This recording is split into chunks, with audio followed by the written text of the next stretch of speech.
मैं पानी पी रहा था और चाची का पेते वाला हिस्सा देख रहा था जो कि बहुत ही खूबसूरत तरीके से बना हुआ था। मेरा दिल चाह रहा था कि मैं उस पे हाथ लगाऊं।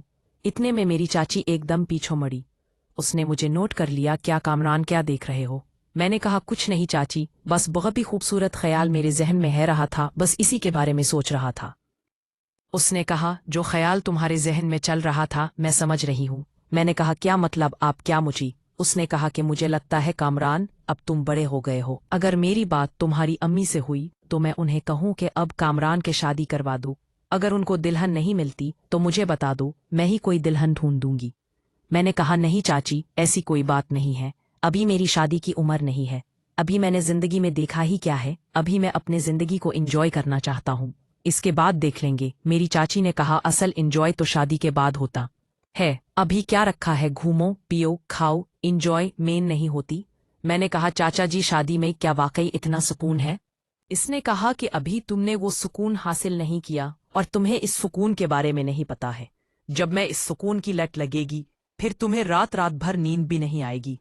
ये मेरा चैलेंज है। और फिर इतने में चाची की बेटी आमना भी किचन में आ गई और कहा कि क्या बातें हो रही हैं। फिर चाची ने बात बदलते हुए कहा कुछ नहीं, बस कामरान से पूछ रही थी कि फिर वाले लिए हैं और कब तक रहने का प्लान है। फिर आमना ने मुझे कहा कि कामरान भाई आप आएं मेरे साथ, मेरे कमरे में बैठ के हम बातें करते हैं।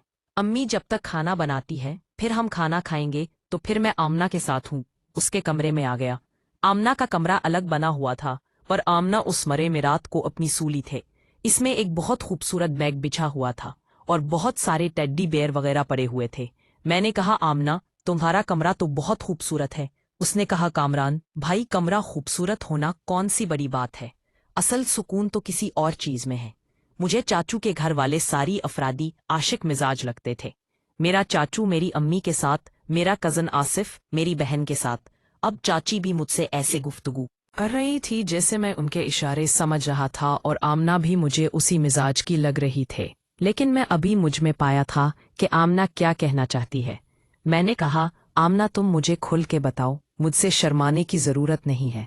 मैं तुम्हारा हम उम्र हूँ और मैं कजन भी तो हूँ, तो तुम मुझसे बात कर सकते हो। उसने कहा हाँ कामरान भाई, इसीलिए तो आपको उस कमरे में बुलाया है ताकि आपसे दिल की बात कर सकते हो। मैंने कहा हाँ हाँ और सुनाओ। लिया कह रही थी किस चीज में ज्यादा सुकून है, तुमने बताया नहीं।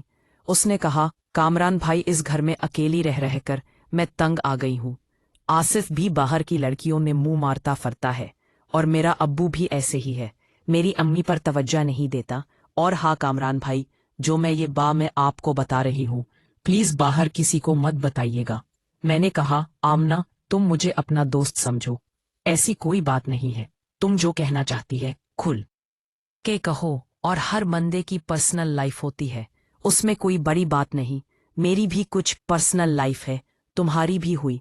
अब मैं नोट कर रहा था कि आमना मेरे साथ रईस महसूस कर रही है और वो बात करने का अंदाज भी खोले दिल से होना शुरू हो गया। अब वो मुझसे हंस हंस कर बात कर रही थी। फिर अचानक मेरे मोबाइल फोन पर बेल बजी। मैंने देखा तो अम्मी की कॉल थी। मैंने कॉल उठाई। सामने अम्मी मुझे कह रही भी कामरान तुम पीछ गए लाहौर। सोम ने बताया नहीं। मैंने कहा हाँ अम्मी, बस वो थका हुआ था, थोड़ा आराम कर रहा था। अब यूं चाहूं बस अभी आपको फोन करने ही वाला था।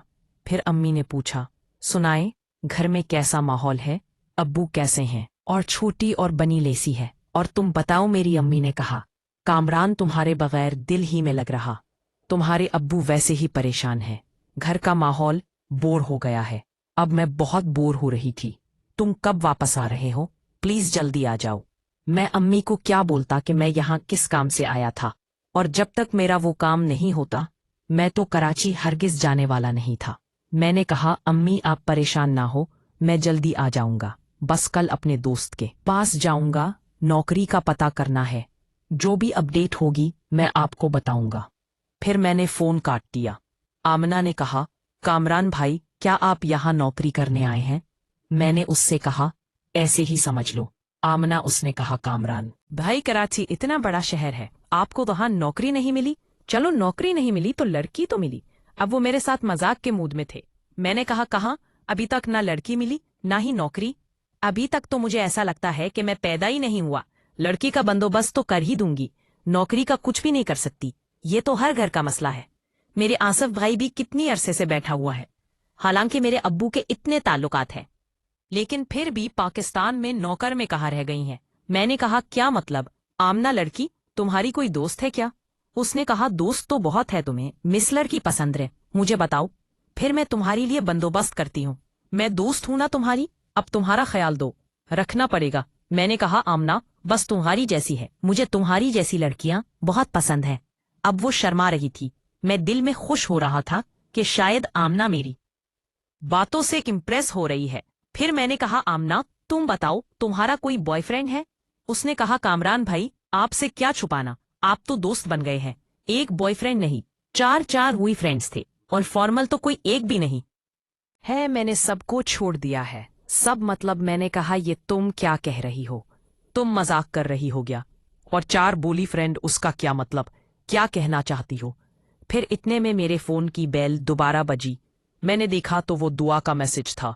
उसने कहा कामरान जब से तुम गए हो तुमने मुझसे पूछा भी नहीं क्या हुआ, घर में सब खैरियत है? मैंने कहा दुआ नहीं लगता है, फरहान ने मैं नहीं बताया। फरहान मेरे दोस्त का नाम था। उसने कहा क्या हुआ? मैंने कहा दुआ मेरे घर में चोरी हुई थी, इतना बड़ा इशू हुआ था, मैं बस इसी में बिजी हूं, मैं तुमसे बात करूंगा। उसने कहा कामरान जल्दी मुझसे बात करना, जब से तुम गए हो मुझे कुछ भी अच्छा नहीं लग रहा। मैंने कहा हाँ दुआ